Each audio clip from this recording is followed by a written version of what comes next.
So can you tell us what inspired this film and how did this come about? Yeah. Yeah, so I really wanted to make a movie that was super collaborative and playful and funny. So those were sort of the guiding lights. And then the way the story was inspired was through conversations between friends. So we did our first draft of the film orally, just kind of spitballing amongst buddies. Nice. Yeah.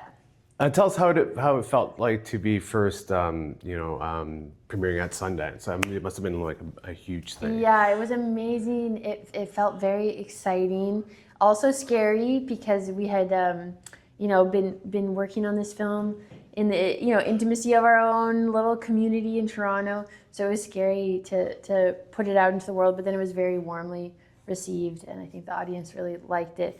So it was great, yeah, and a big dream as an indie filmmaker to have directed a film that was lucky enough to get programmed at Sundance. So huge, yeah, a hugely amazing experience.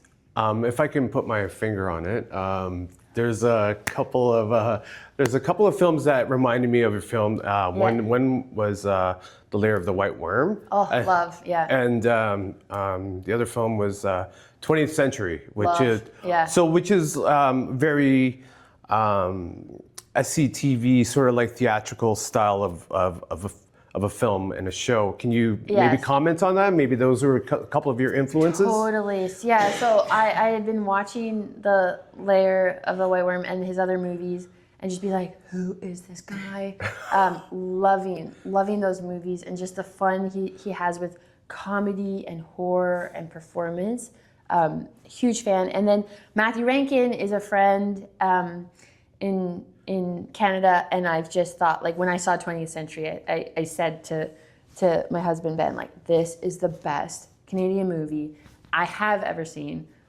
I think I will ever see. Like, I'm a huge Matthew Rankin fan, so much so that, like, I'm now obsessed with the Winnipeg film scene. Mm-hmm. Rain Vermette, our DP, is from that scene, knows Matthew and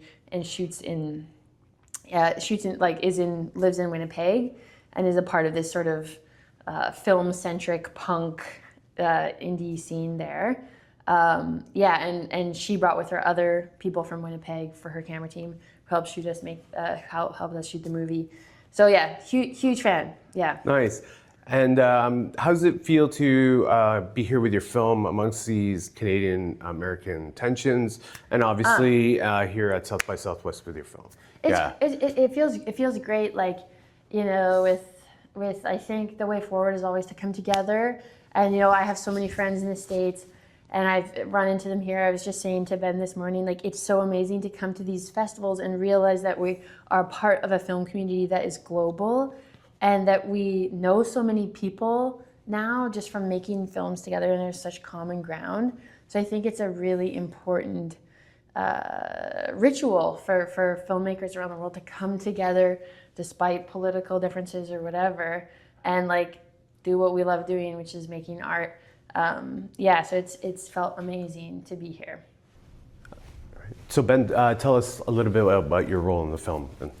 I play a character called Only Lover, and he is an aristocratic dandy fop who is in town for his sister's funeral, his beloved sister's funeral, and he meets the local grave digger and is immediately taken by her morbid stank of grime, dirt, and death. And they begin a torrid love affair, and she quickly becomes the passion of his heart and his loins. So tell us a little bit about, scouting the location for this film and the production design and, of course, the costume design. Yeah, Grace from the beginning had this vision of the movie as being in a shroud of darkness. So she really just wanted to find a space that we could take a kind of modular approach to, bring in different set pieces, but really just leave the basis of it untouched, paint the walls black. And we found this studio in Toronto called Astrolab Studios. Nice. That was really excited by the idea of the film.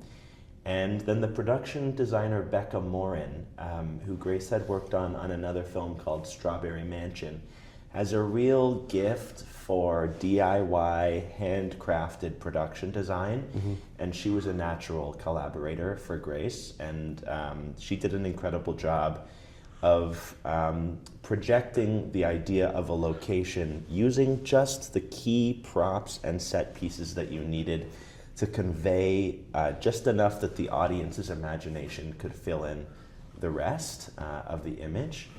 The costume designer is Courtney Mitchell, an incredible artist in Toronto, and Joseph Hines and Sam Bro were the makeup team. And it really can't be overstated how collaborative the process was between all of those department heads and Grace throughout the development of the project. And as actors, it can't be overstated how much we were gifted every single day by the costume designer and the makeup team. It was so much easier and more natural to embody these huge, crazy characters when we were given so much to stand on with this, the costumes and the artistry of the makeup. I mean, the start of the year must have been amazing being selected at Sundance. So tell us a little bit about that sort of like experience and journey, yeah. Yeah, it was a fantastic experience. Grace won an acting award at Sundance in 2016, and they were an early champion of her work and our work. So we were extremely grateful to be able to go back there and show this crazy film. It was really cool of them to. When we got in, we felt like, man, it's so cool of Sundance to program this film because it's so low budget, it's so DIY, it's so out there. So we're really grateful to them for giving us that opportunity. And what was the biggest challenge of playing your role in the film? The biggest challenge of playing my role in the film, I mean, honestly, it was so much fun that I have to reach into my mind to really think about the challenges. The biggest challenge of playing my role, I mean, I can be a bit of a diva, actually, as an actor. And I always want to do take after take after take after take after take. But we had a pretty finite amount of 16mm film to shoot on, which meant that it was really like 3 takes and then the guillotine has to come down. Yeah. And also there was no director's monitor on set where you could review your performance, review the material. So probably the biggest challenge was just relinquishing control of being able to micromanage my own performance on a playback. Yeah. And also relinquishing control and accepting like we get 1, 2, 3 tries and then you got to release it and let it go. Yeah. Yeah. And the creature is a reanimated, perverted version of who she once was, which was this opera singer. And the creature is a completely, not completely non-linguistic, but starts pretty non-linguistic, raw, hypersexual, vulgar, horny, unrequited, and unsatiable monster who also maybe doesn't really want to be a monster and who really wants to both consume everything around her and it, but also wants to kill, but doesn't know she wants to kill. So I could monologue on about this creature, but that's the gist of the ballpark of where she lives. And what's it like to work with this ensemble and this cast? How fun was that? You know, it was honestly this film is the most fun that I've had making a film ever. I was drawn to working with Grace because of the work that she has done, and I'd seen before Tito, Ben Short, her friend Adam. So for me, I was really attracted to like the artistic ethos of it, which was to explore this extreme grotesque world, which is not something that I've been able to explore on film. Right. And I do come from a theater background as well, so I knew that Grace wanted to build this kind of ensemble that felt like a small theater troupe of 4 people playing multiple different characters on film. So again, it's just a very unique set of parameters that felt special and exciting, and then also I just respected the artists involved, so I was like, oh, I want to do that. did you feel that it was more organic because it was more theatrical?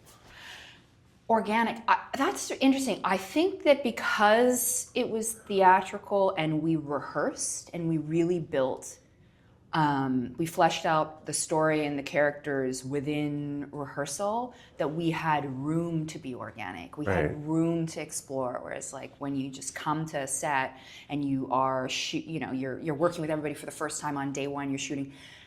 It's difficult to find a sense of play, even though we all say we want to. But because we worked together in these rehearsals before we shot, we were allowed to make mistakes, and we were allowed to like really see what the edges of this world could be, so that when we came to shooting on film, we were like, okay, we've explored a lot of things. We think it's going to live here, and we also feel really emboldened by all of our rehearsal to be able to like see where it can go next to by the time we shoot. Yeah. And what's it like, being within Grace's vision for this film, and like putting it all together at the end? So, what's it like? I just think it's. For me, it's really satisfying to be a part of something that had a unique vision to begin with, a singular vision to begin with, but that actually maintained that through the whole journey of the film. I think it's really easy in our culture for vision and a sense of innovation and a sense of play to be slowly eroded through its various stages of creation. But I think what we did, because of Grace's like leadership in this, was it really started that way, and audiences get to see it that way. It maintained its sense of vision. Your role in the film, yeah. My role in the film, there are many, as 3 out of the 4 of us have many, many roles. I play a dead woman, a nun, I play a gossip, a sailor, a wolf, and a widower. What's it like playing all those roles? What's it like? Yeah, oh, yeah. A dream. It's so fun, and nothing gets stale. You get to kind of dig deep, dig hard, and just keep digging. Sorry, it's a quote from the show. It's just really fun. I think Ben was talking about this, where it's just like every day you come in and you look like this new person. There was someone on set that just didn't recognize me. Every day I'd come in, they'd introduce themselves to me, and I'd be like, we met. Yeah, because the makeup and the hair and the costumes were all so wild and inventive and big and like strong, bold choices, and so it was a blast. Nice. So obviously that's not method acting. What would you call that then when you're wearing many hats in a film? Acting. Yeah. I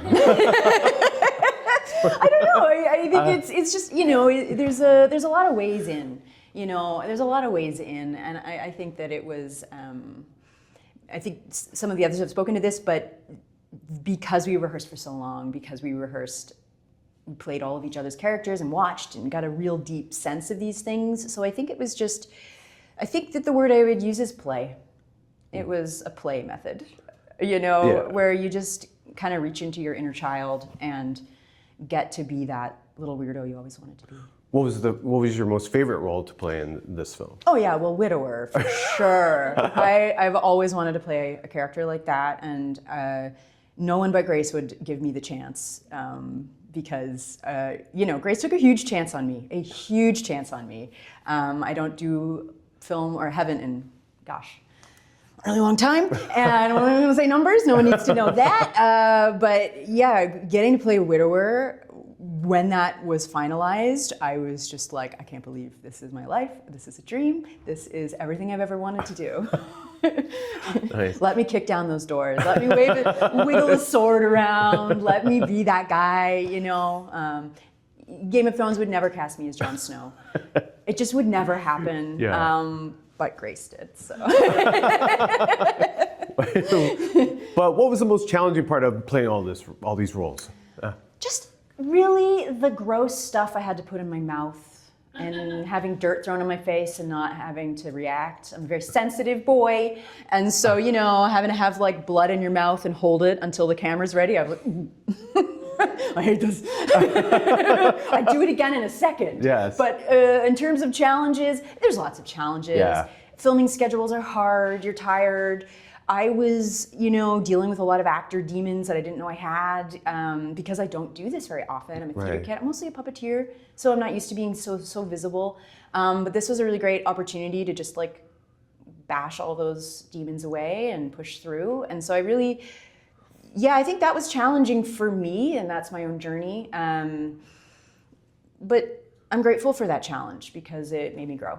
Nice. How does it feel to be here at South by Southwest?